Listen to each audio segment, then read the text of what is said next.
tayo ng sibuyas, bawang, ilagay na kamatis, saka yung giniling po na hinalo natin guys. Ilagay natin yung pili-pilyo.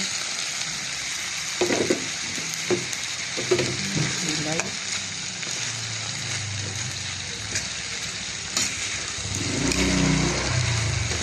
Yung ulam. Yan, pambaon natin. Almusal at pambaon.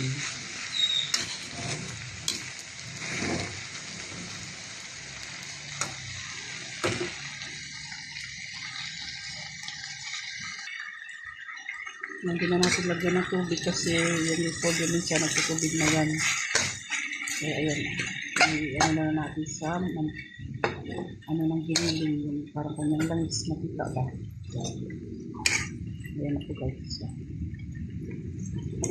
Ayan ang ating ulam.